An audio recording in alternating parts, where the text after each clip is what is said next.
this unique version of the family business. I say unique because this is the first ever part 2 or sequel that I've ever done, but it took somebody as amazing as Brooke's story to bring that to fruition. So, Brooke, thanks for coming back. So glad to have you. I'm looking forward to chopping it up with you again. Thank you, Matt. I'm really appreciative of the opportunity to join you again. Had such a good time last time. Yeah, I mean, it's funny.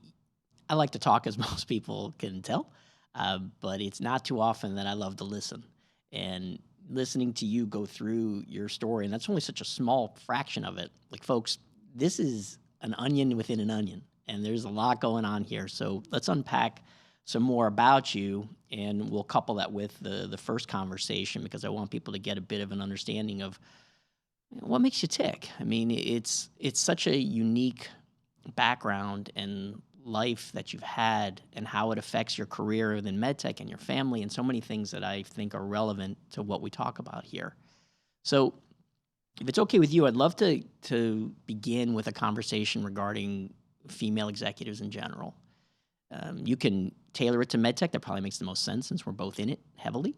Um, the conversation I usually like to center on is the feeling of being the only woman in the room and what that's like. Now, I know that those numbers have been improving, but they're certainly not where we want them to be. So when you first started, how often did you walk into the room and you were the only woman there? That was almost all of the time. Because I was an industrial engineer at the University of Tennessee in the early 1990s, it was I was surprised when there was another woman in the room. And when I joined Anderson Consulting in 95, very similar, was staffed on manufacturing jobs, working at plants because I was an industrial engineer and doing process improvement. So I was the only woman most of the time. And what I can tell you about that is number one, I learned a lot. I learned that sometimes men interact differently than women, and they really aren't thinking about someone's intention behind a comment. They might just be making a comment and we're moving on. um, i I had the benefit of standing out as a woman and being somebody a little bit different, sometimes wearing a suit that included a skirt versus slacks.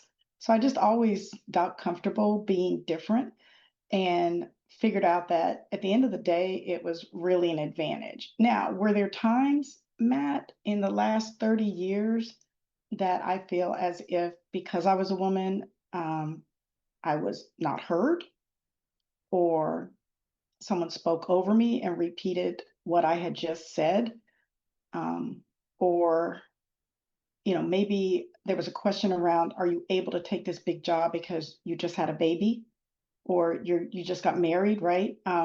Those types of things happened, and honestly, I believe they still happen, even though it's technically not supposed to happen. I think it's a consideration for women. And what I tell women that I mentor is number one, it's okay to politely reintroduce yourself to the group. Oh, thank you so much. I think I was just commenting on what you just said. Yeah, I think we're fully aligned there. Thanks, Jim. Right? Whatever the comment is. Or if you feel like there is a question about your ability to take something because you're a woman and there might be a perception of what you want to do with your life. Um, I learned, and I tell people to proactively take that issue off the table, because at the end of the day, if you look across medtech, where I've been for 30 plus years, there aren't that many women leaders running big businesses, running P&Ls. And it takes a little bit of imagination for a person sometimes to say, oh, sure, I can see a woman running a giant medtech business. And so as a woman, I think we have to help each other, but we also have to proactively manage realities. And the thing I'll say about questions around whether or not I can take a job because I just had a baby, I've had 3 kids, as you know, or you're married, or does your husband want to move? All questions I have received in the last 30 years. Um, the thing I tell people about that is it happens, so proactively manage it, like I said. And the good news for me is 9 times out of 10 when those things have happened, um, while it may have surprised the person with good intention asking me the question, because I will tell you every single time I've been asked something like that, it's not out of bad intention. It's literally someone thinking through their mindset of you're a young mother and you have a spouse, and is this going to be good for your life? I mean, it's not coming from a place of discrimination, if that's, I know it's a loaded word these days, but I don't think it's coming from that. I really do believe it's coming from a good place. But I take it off the table I and can say, tell babe, you from my experience, because I get the hiring executives privately, yeah, and they absolutely bring it up. And it's not just men that bring it up. Sometimes it's women who have older kids or women who have no kids, and they'll say, "Well, she's in the prime baby making years. What do you think?" I'm like, "What do I think? I think that she's qualified. I think that I wouldn't have sent her if I didn't think that she could do this job." I said, "That's not really part of the equation." I mean, and, I just, that whole and mentality is so confusing to me. I mean, I well, let me placed a tell you woman who something. was 9 months pregnant once. 9 months.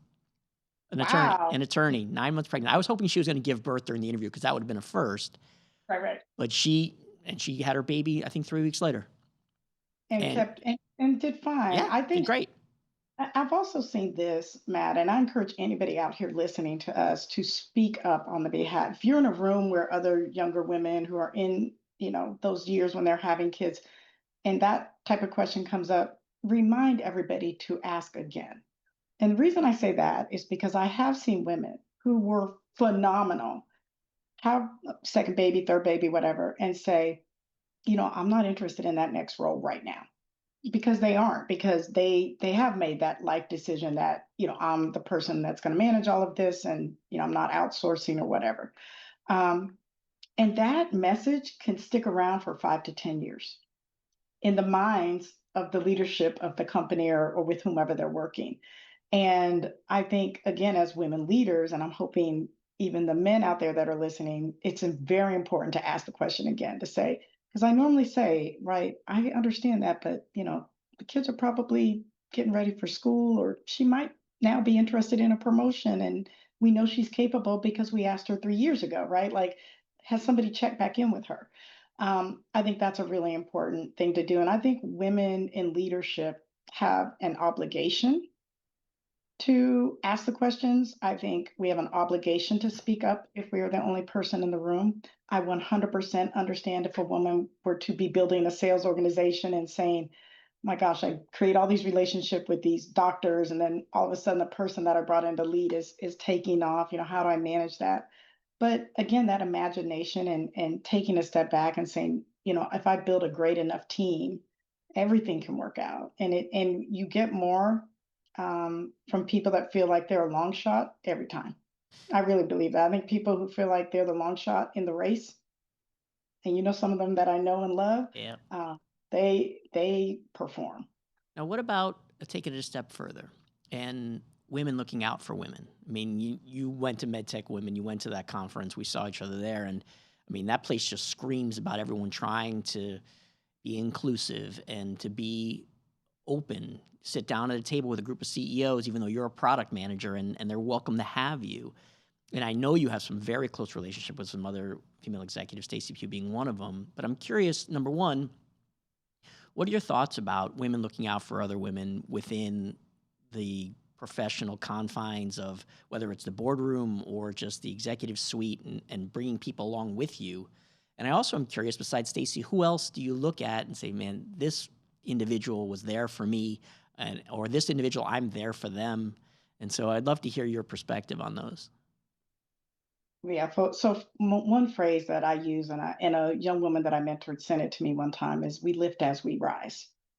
And I think, again, as just a person developing leaders around you and making the world better, you should lift as you rise. And I honestly lift everybody. I mean, Jake Gannum's an example of somebody that I love, that was a spine rep, and I was like, "You want to be the district manager and turn around Chicago?" And he came in and killed it. And he's a guy. But there are women with whom I've worked that I, have done the exact same thing. And to your point around women helping women, there's a special place in hell for women who don't help each other. I think that's a Madeleine Albright Yep. quote, and she is a Wellesley alum, like my beloved twin sister, Courtney, who's the one that we talked about having had the stroke. So I think it's a requirement. I think it's the right thing to do. How do we help? Like I said, it's about being that voice and it's about proactively mentoring. And let me give you an example. Have you ever been in a situation where someone has died and you call to give the condolences and you say, let me know if there's anything I could do to help?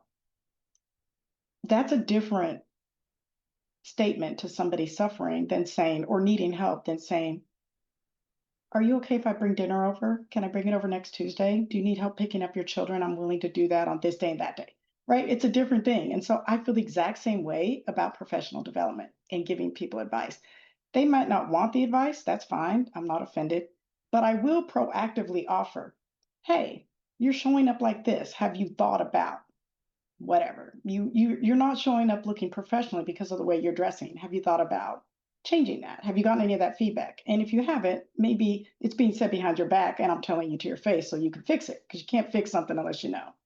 So I think that proactively offering feedback and advice to people is okay. And again, it doesn't have to be accepted, but I've been so blessed by the many times people have done that for me and just said, like, hey, XYZ. Now, women with whom I've worked, I was at Medtronic for 15 years. So there's the pleasure of a ton of great women. I think Medtronic did a great job. I know while I was there, I've been gone for 4 years, promoting women, and BD is a similar background. But think about Stacy Eggsing Singh. Yeah. She's on the LivaNova board with me. Dr. Sharon O'Kane is on the board. We're very thoughtful about making sure our board also has gender diversity and that we're thinking about that when we're looking at board members because great people come in all types and shapes. Stacy, of course, as I mentioned, think about Nina Goodhart. She's phenomenal. She's been at Medtronic for a really long time. Michelle Miller, she was the chief employment counselor at Medtronic. And when I tell you she and James Dallas, who was also there when I first moved to Minneapolis, they were phenomenal leaders and mentors for me and just proactively reaching out and helping and then really helping us get started the African Descent Network, which was the African American employee ERG at Medtronic at the time when Omar Ishraq was setting all of those up. And those two were the leaders and bringing people together and really setting an example, leading by example of how to open doors for other people. So, like I said, there's a lift as we rise mentality that I have, and it's been modeled by other people that I've had the pleasure of working with.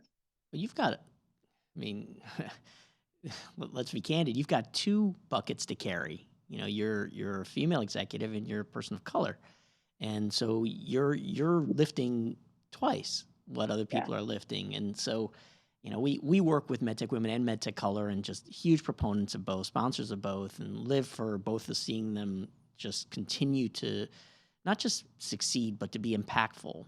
And Right. so I'm curious from being a person of color standpoint, I mean, probably from your engineering days, you were the only, not just woman, but only African-American woman sitting in the room. So how did that go as far as you were raising up through your time? And it sounds like Medtronic made an effort there, but I'm willing to bet that not all the companies did. Right. Yeah. I think Medtronic was exceptional and Jeff Martha was our executive sponsor and he and I are good friends and I'm a big fan. Okay, so speaking about being the woman of color in the room, to your point, growing up in engineering, I often was the only person of color. And honestly, when I was in engineering, I remember trying to get in a work group for thermodynamics. And nobody would let me and the other couple of Black people in the group. And I went around and asked everybody because they knew I was the president of the Episcopal Student Union, so that I had relationships across the board, even at Tennessee, and mingled with everybody because that's just always been my style and nature. And we were not invited to. I went around. Everybody said no, no, no. I went back to the group and said, like, unfortunately, we're going to have to be our own group. And I didn't really love that, but I will tell you, we were the number one group in the class That that we doesn't got. surprise me at all, Brooke. And Dr. Scott, literally, this Dr. Scott, anybody who went to the University of Tennessee in the late 80s, early 90s knows this man, phenomenal thermodynamics professor. He gave a lecture at the beginning of the class to say that Black students that are still here are good. Like if you're in thermodynamics, you already made it. Like you got past all the weed out. So like you clearly know what you're doing. And I remember thinking, why is he saying this? This is weird.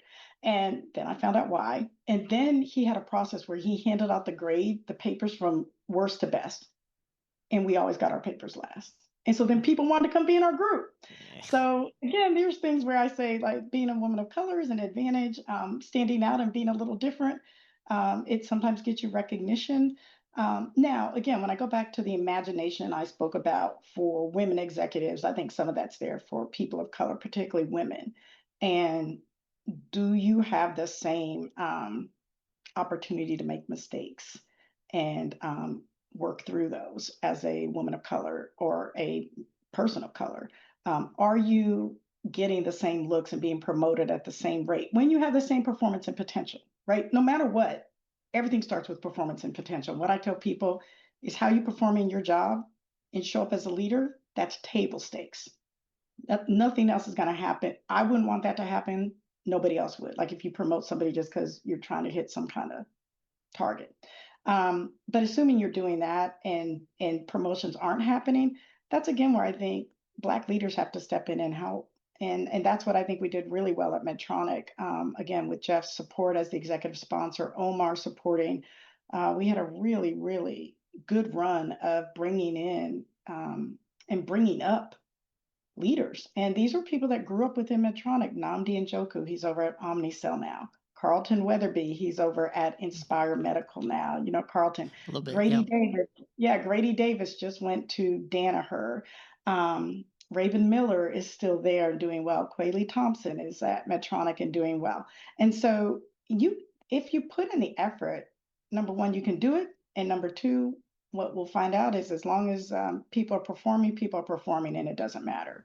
And I think the more visibility and the more opportunities we give to everybody equally, the better off medtech will be. Because if you're only looking at one group and saying this is all the talent I can get from, then you're missing out. You're missing out. And so why wouldn't we look across the globe, across backgrounds, across ethnicities, across genders, and say we want the best of the best to be the leaders here? Period. We want the best of the best. The trick, I think, between me and you, Matt, is making sure people are getting the right experiences early enough in their career.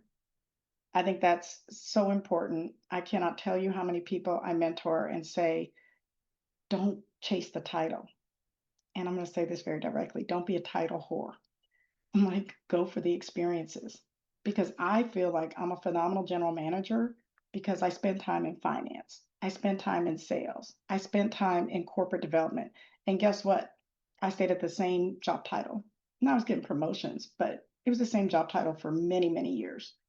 And I'm okay with that. And I was saying, like, sometimes you go for that delayed gratification, but get the right experiences. And if someone gives you an opportunity, take it, right? Don't be afraid. Because when I was given the opportunity to go work on the Covidian integration, I got several people, women and people of color, saying, what's going to happen to you after the Covidian integration? Like, you won't have a job. And I was thinking, I have the opportunity to work side by side with Jeff, who's a member of Omar's executive leadership team, executive committee. And it's the biggest acquisition in medtech history. Like, right? So who cares? Right? I mean, what's the worst that happens? I don't have a job anymore. Okay, I'll go get another job. But of course, it worked out and it was fabulous, and I got all this exposure. And it's probably one of the reasons Tom asked me to help out with the critical care acquisition we did at BD. Let me hop in on that because that sentence that you just said offhanded, I think, is the core of the difference between you and some other folks is I'll get another job. The level of confidence and the understanding that, number one, this isn't the only job. Number two, I'm phenomenal and I'll find something else. And some people have that and some don't. And I don't know if it has anything to do with how you were brought up, you being a person of color, you being a woman. There's one thing that I did note, and that you and I have this in common, is about the importance of playing team sports when you're growing up, especially if you're a girl. I've coached women's sports for years, and I'm a giant proponent of it. My brother is one of the leading girls' high school flag football coaches in the country. In addition to being an attorney, he does that in his spare time. And so, yeah, they just lost a step away from the state championship. It was a heartbreaker. And Mm, his girls are unbelievable athletes. So many of them are getting scholarships. It's just wonderful. fantastic what's going on there. And so, I'd love to take a minute and talk about that because I was going to write that as my dissertation, and I wound up writing about something else. But I wanted to write about the importance of women getting into team sports and how that affects them in their career. And so, talk to me a bit about that. And I'm curious what your thoughts are because I'm fairly confident you have an opinion there. I do. I do. I love sports too. I gave up softball about 10 years ago and was playing on two teams. I got fired as the church softball coach because the team said they wanted to win, and I benched everybody who was trash. And we won the game. And they got mad and fired me. They were like, "You got to play everybody." I was like, "You said you wanted to win." Like, anyway, what I'll say about that is I think there's data. I'm almost sure this is accurate that the majority of women in leadership in corporate America did grow up as athletes, as team sport players. And I think number one, that ability to really put a team together and go after a goal, that's what we're all doing in business, right? In medtech, especially, we're looking at healthcare challenges, solutions for our customers, their patients, and we're saying, how do we get after this? And that's what team sports is about. I played softball, I played basketball, and I remember I was a catcher, and there's a young lady who was our pitcher. I'm from Irving, Texas. That's where I went to grammar school. And those of you from Irving know Irving Girls Softball League. There were actually two softball leagues. Softball was so popular. And I didn't like this young lady. She was rude. She was mean. She did not like my twin sister and I, and would pick on my sister because she wasn't as bold, and she looked like somebody you could pick on because she wasn't going to fight you back. And I was the catcher, but I also remember talking to my sister saying, "I can't stand that." I won't say what I said. I can't stand that It's a girl, family but show. Come on. yeah, yeah, I can't stand that girl, but she can pitch strikes, and we're going to win when she's on the mound. So we just have to deal with her. And I think it's a good lesson in life, right? When we're all going towards a goal, it's not personal. It's not personal. It's not our personalities. If we're not, people that are going to hang out at each other's home, and we wouldn't do that outside of work, that's okay. We can still work together effectively and achieve our goal. The other thing I think is important is competition and having a competitive spirit. And I think in everything in business, again, our first mission is providing solutions for customers and their patients, doing good, right? But you want to compete and win. I mean, that's part of the job of us in corporate environments, and creating value for our shareholders on top of all of those other good things we do. And so, I mean, even in men, you see that men that come in with team sports experience and athletic experience during college, they end up doing very well in sales, right? I mentioned Jake Ganem. I believe he played baseball in college and is a competitor. And um, I think that competitive side of really not only loving to win, but hating to lose is important because you Yeah. got to figure out a way to win. And winning can become a habit, just like losing can become a habit. And you don't want to be a team that gets used to losing. It's not good. Well, it also, when it is a boys' club and you're the only woman in the room and you have no understanding of sports reference, you have no understanding of what they're talking about. Their vernacular is just totally foreign. I remember there was one woman who was in the band, and she was an executive at a company. And the guys I was friendly with, because I've known them all for 10 years, who were on her executive team, were really frustrated because she wouldn't allow any sports analogies, any referencing to it. And they're like, that's just the way we talk. But because she was in the band, she was very anti-athlete, and it was problematic. I mean, it was almost like she was stymieing their speech. It was really odd. I've never heard of that. And so it's interesting because I get that a lot. But I think the other part of competition that's important is internal, how you push yourself, how you. We have this thing here when we interview for people to come work for TMG. We like to know, do you want to practice? Do you love to practice? Are you out there by yourself when no one's watching? And are you looking to improve and hit your golf ball 5 yards further when no one's with you on the range? And that kind of thing. And I'm curious what you think about that because that seems to be a common thread of people who succeed here. They love to practice. I think that's a common thread of successful people anywhere. I do have to go back to the sports reference because I'm a get it over the finish line. We're on the 5 yard line. We just have to get it done, right? Like, and I had to get feedback to cut back. a little bit as a Yeah. as a leader on using sports references because I love them too, and I think it's just a perfect reference for what we're doing. But when you talk about competitors and that internal drive, I can't agree more. I think that one thing that differentiates all of us that lead in medtech in any industry is you're willing to ask more of yourself. And like you said, I'm not doing that for whomever.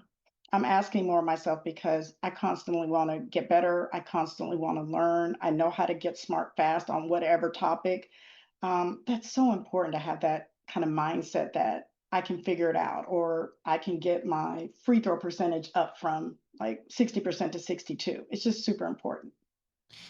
It is, and it's an interesting road to go down psychologically for yourself because there's this fine line between never being satisfied and then not being happy and not enjoying what you do. There is because I flirt with it. I mean, I'm happy all the time, but I'm never satisfied. No matter how good a year we have or I have, it's not enough. But I still walk around with a smile on my face because I love what I do. It's just it's tough, and I think sports teaches you that. It teaches you how to get better at something. And if your team still loses, it's okay. I've been improving. I've been doing my work. I've been doing the best that I can. I am getting better, and I'm contributing to the team the best way that I can. And I think that's where you really find out about people being able to differentiate between the two, because some people think if they lose, that's it, the world's over. I'm like, it's not. Let's unpack that a bit. And here's what really happened. Because I used to tell my kids when I coached, I'm like, we didn't necessarily lose. We just ran out of minutes. And it's about resilience, right? That's builds resilience. And I have this great chart I put up of my career, and it shows every time I didn't get the job because there are so many people, especially Black people and women, think like, Brooke, you just went up. Like, how did you do that? I'm like, it didn't happen the way you're thinking it happened. Like I raised my hand for the job, and they're like, yeah, not you. And like you said, you have to be able to take it out, Yep. right? And keep it moving. And it's okay. And I really feel like, okay, if you didn't pick me for the job, your loss, right? Like Yep. I'm whatever I'm doing, whatever position I have, I'm playing my position and I'm gonna get it done. And I'm gonna try to play bigger and I'm gonna try to bring the whole team around me and everybody above me and beneath me up. Because that's how I show up on the field. That's how I show up at Becton Dickinson. That's how I showed up at Medtronic. And I think that and Jeff's a competitor. I remember dealing with him, right? Like he was a hockey guy, if you remember, if you know Jeff's background, like he's that way. And you just had this culture of everybody saying, yeah, we're gonna get after it. And if we take an L, you take an L and you keep it moving. It's okay. Like you said, you run out of minutes sometimes, but doesn't mean you may have lost the battle, you didn't lose the war. Yep, that's right. Well, let's switch gears a bit. There's a topic that's important to both of us that we've covered a little in the past is the concept of access. And and I want to shift to chat a little bit about Courtney and make sure we go full circle with this and the importance of when you do have a stroke, how do you get the treatment, the rehab, the all of the pieces that go into play, and there's probably hundreds of things that come into play in trying to live your life after you have a stroke. So I know that you're a believer in just pushing and pushing for access, and I know you have some statistics and some things in your mind because we've talked about it. But I'm curious where you're at with this as far as access. And we can stick with stroke to keep it Yeah. more Okay. specific. But I'm curious your thoughts there on access in general, and let's kind of dive into how can we improve this because I'd love to come up with some solutions, and not just complain. Yeah, agree. So first off, I heard an interesting statistic from Stacy Singh, and she mentioned, and I don't know, she'll have to tell me the reference, but that only 8% of indicated patients get access to advanced stroke therapy, the thrombectomy, where they take the clot out. That's what Courtney got. 8%, one, two, three, four, five, six, seven, eight. And this has been around for 10 plus years. So um, number one, as far as access goes, there is a huge gap in knowledge from both ER providers, generalists, and the community at large, right? So if you're dealing with a stroke, most people don't know that there's more opportunity out there to get better help. So the number one thing I tell anybody when I hear anything about potential brain bleed or something is let me give you some advice. And again, it goes back to like I'm not waiting to be invited to give advice. I'm going to Yeah. offer it. Um, it is so it's important for anybody dealing with someone with a stroke is to show up and have advocates there with you because you're not in a position to advocate for yourself. Some people can still talk. My sister was speaking clearly when she had this massive stroke, but wouldn't have been able to know how to manage that. The other thing is to ask the questions around, do you have a stroke specialist? Are you a comprehensive stroke center? It is okay to ask that question. Literally, when I got to the hospital with my sister, the gentleman who was receiving her into the ER had already potentially said she might need to transfer. So he knew, actually, that started their stroke center, as I mentioned, but he knew there might be, you might have to transfer, and it's okay, right? And I think it's difficult for all of us when we're in the midst of chaos, when we're in the midst of the emotion of seeing a family member or loved one hurting like that, to also have the wherewithal to keep asking the questions. And that's where Stacy helped me, Stacy Pugh, because like I said, I have texts where she's telling me what to do, what to ask for. I mean, it was just a blessing.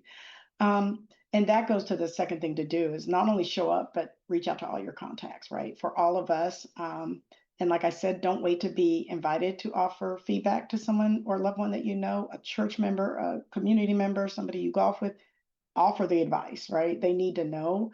And again, continue to challenge the practitioners that are around you because, like I said, I don't think anybody deliberately withholds great interventions. I don't think an ED sees stroke patients and thinks, I'm not going to offer the best solution. I just think for years and years, if you're not within a certain window and you're not eligible for TPA, you don't get, there's no intervention. And they might not have the endovascular neurosurgeon there or neurovascular surgeon there, not even know who that is. So you really, I mean, the number one thing, in my opinion, in advocacy that a person, an individual can do is to speak up and ask the questions. On the industry side, I have some thoughts too, because I think, and I'm learning more and more as I go, that the chief health officer of a family is typically the woman. My husband and I have been together for years. He does a very good job taking care of himself. He's not thinking about the rest of the family. Like I'm thinking about my kids, I'm thinking about my sister, I'm thinking about myself. There's a CHO in every family, every community. Someone's looking up, someone's trying to figure out what's going on, trying to help when a person says, I have this medical issue, I have this cancer, whatever. Um, as much as we can put out in the public domain as a med tech industry, as much information as we can put out for patients, as much search engine optimization we can provide. And I've had people that work for me that do great jobs at that. When I was leading pelvic health, we had that, and at Becton Dickinson, we had a great online presence around diagnostics. Just a good communications team that was working on that. Putting as much as we can out there matters, and I think giving people that information so they just can get baseline education, even to be informed enough to ask questions, makes a difference because you're going to train your customers that use your product or use your therapy, but sometimes patients have to ask the person that isn't trained so that you can get to the right guy. Yeah, it's funny. You see, it was just I saw it on LinkedIn today. They you see these perpetual I wouldn't call them ads, but they're probably reminders and promotions for fast for determining stroke. Their face and their arms and their slurred Eat. speech, and Yeah. then T, it's time to call. And that's great. But there doesn't seem to be anything for, well, what happens if, yes, he or she's Right. having a stroke? Okay. And everyone kind of looks at each other. I mean, there should be just as much. And look, I'm not looking to tell anyone how to live their life, but I would say between Brooke and I would confidently tell you, get some kind of list in your purse or your wallet that, so when you're panicking, it has all the numbers of the docs, the people that that have had this in their family and they know what to do. Hell, call us. We'll Yeah. we'll Somebody in help industry. you. Yeah. You know, Somebody in industry. yeah. I mean, Great don't idea. don't leave it to that moment where you think you're going to have the same wherewithal mentally to know what to do. I Right. mean, what Brooke had with Stacy and all these other people is not the norm. But we all know somebody who can help us. You just have to make sure that you know to call that person because I can tell you in an emergency and your brain kind of shuts down and it just Yeah. does, Sure. especially when It- it's your spouse or your kid. Forget it. yeah. Your loved ones. That's a great idea. I like that one. I'm going to take a note for myself to get a list written up. But I think you're right. Everybody needs that, and you're right, there is I mean, for my sister, what was tricky with her is, and this I wanna share as a public service announcement. If you have somebody around you that is healthy, relatively young, very fit, and they seem to be having a stroke, that was the problem with my sister. She was in such good shape, no one would think she's having a stroke. She had the carotid artery dissection. And there are symptoms of that. She had every symptom. Swooshy noise in your ear. Ask the questions. If you know somebody young that seems to be having a headache that persists that they cannot get rid of, ask those questions because I wish I'd known to ask. I wish I'd known to ask. Say, are you having? But I had no idea. And the woman who insisted that her job call me, one of the people that worked for her saying had a nephew that had had a carotid artery dissection because he'd gone to a chiropractor and they'd accidentally nicked his artery, Oh my goodness. carotid artery. And so that is the number one reason healthy people under 50 have strokes, a dissection. Yep. AVM and dissection are the two things that you can't control, and it's the number one reason healthy people suffer from that. So don't yeah, ask the questions and get the person moving because like I said, she was the last person you would think would have a stroke. She has no comorbidities to this day of stroke. No, cholesterol issues, no arterial sclerosis, none of that. I'd like to give a little bit of a shine to the folks at BD in the way that they treated you during all of this, but also, and this will play right to your strength, and it's really unintentional. There's no commercial here, but the importance and the underrated value of diagnostics. People think of therapeutic medical devices and how a pacemaker or stent saves their life. I'm like, well, yeah, but without the diagnostics to determine all of that and to help provide the imaging for that and the navigation for that and all the diagnostics go along with that, the tests that determine what you have in your blood and your urine and everything else. So I'd love to give a little love to diagnostics and also to BD. So if you can take a second, first of all, talk about how great they were to you. And then Yeah, two, talk a bit about diagnostics and how it doesn't get exactly the attention it should, but it's critical to making these diagnoses on what the doc should do in the first place. absolutely. I'll start with BD. I mean, I could get emotional just talking about it. When I tell people to work for a company whose values are aligned with yours and don't necessarily choose a title, choose a person you want to work for with a skill and a place where you can deliver and you can bring your great skill set, right? Those things have to match up. And again, title is nice, but it doesn't matter at the end of the day. Um, BD is phenomenal. I was with Tom when I'm getting these text messages and went straight down to kind of meet up with the ambulance and go to the hospital. But while I was there, first of all, someone drove me from the office. They saw me walking around kind of in a panic, and I called the Jersey City police to break in. And everybody's like, "What's going on?" I was like, "I've got to get down there right now." And we just dropped everything, walked out, got in the car, started driving from Franklin Lakes, which is where BD's headquartered. Immediately, here's the number for the chief medical officer. Next text, here's the number for somebody in the medical affairs organization who's a practicing physician in New Jersey. Next thing.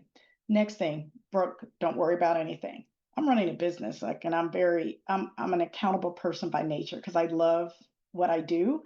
And of course I take it very seriously. Like I want to deliver for, for the organization. It's just, I think, required.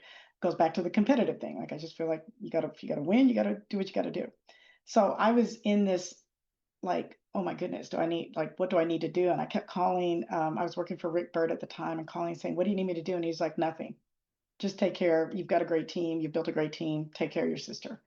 And the the sympathy, the caring, the culture of BD, I can't over express how wonderful it was.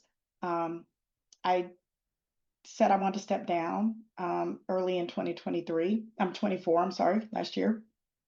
And everybody, they kept saying, don't make a decision if you don't want to, you don't have to. I mean, just again, support on a way that I can't describe. Then I stepped down and they're still staying in touch. Okay, take a leave. Just take the time, do what you have to do, get your sister situated.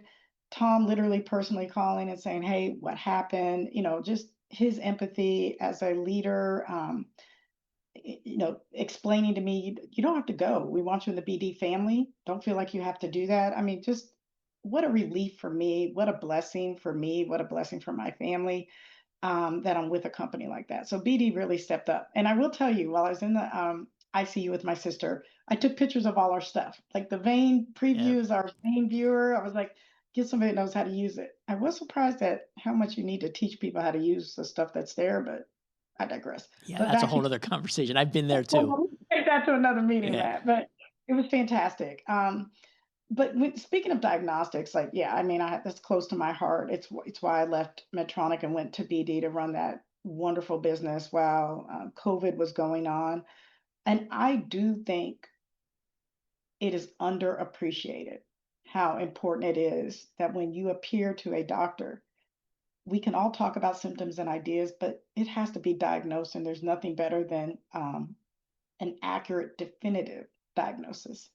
And that's the beauty of all of these companies in the diagnostic space and what they're doing. And we saw it with COVID, right? That not only did we need to figure out who had COVID, who has flu, but we need to be able to do it quickly, and we need to be able to do it accurately.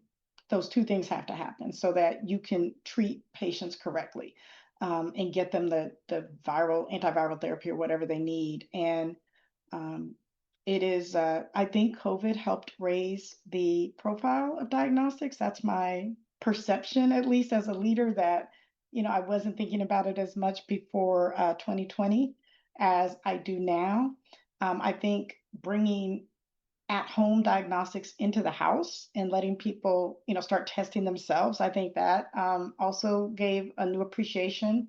I think as we look forward and think about reaching people in rural areas who need to get help from a doctor, can we figure out a way to bring diagnostics to them where they are so that they can do the test and have a result and then not have to travel hundreds of miles each way?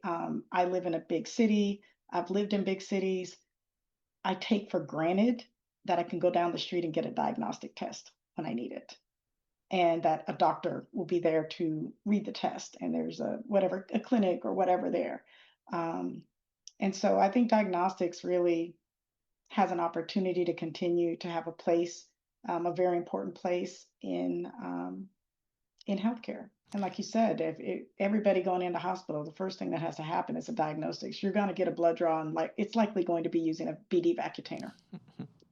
Yeah, it is amazing what a circle all this is. Yeah. When it comes to what you do and our attachment to healthcare and how it affects us personally and our families. Well, look, I could talk to you all day, and Right. it's funny. I was laughing that this is my only second part person I've ever done, but we could do like a Harry Potter series here with you. There's no end to the topic, so I'm hoping I bump into you at MedTech Women in September or some other avenue, at least to get in the same room as you, because I would love to grab a drink with you and keep talking about these things, because the only way that something changes is the conversation stays at the top.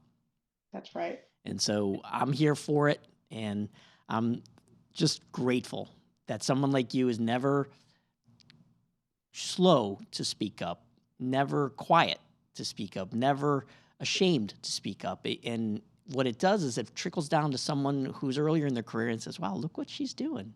She seems Right. totally at ease saying something.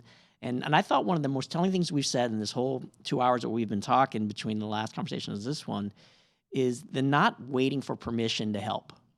If somebody needs something, don't just ask them, tell them, hey, I can do this for you. Exactly. And it is as powerful a sentence that I've heard in all of the 70 podcasts that I've done. And so I am forever grateful. Well, Brooke, let's not wait too long for our next conversation. This has been a anomaly of a family business podcast. Thanks so much, Brooke Story. I look forward to conversations further on. You're the best. Thank you so much, Matt. My pleasure.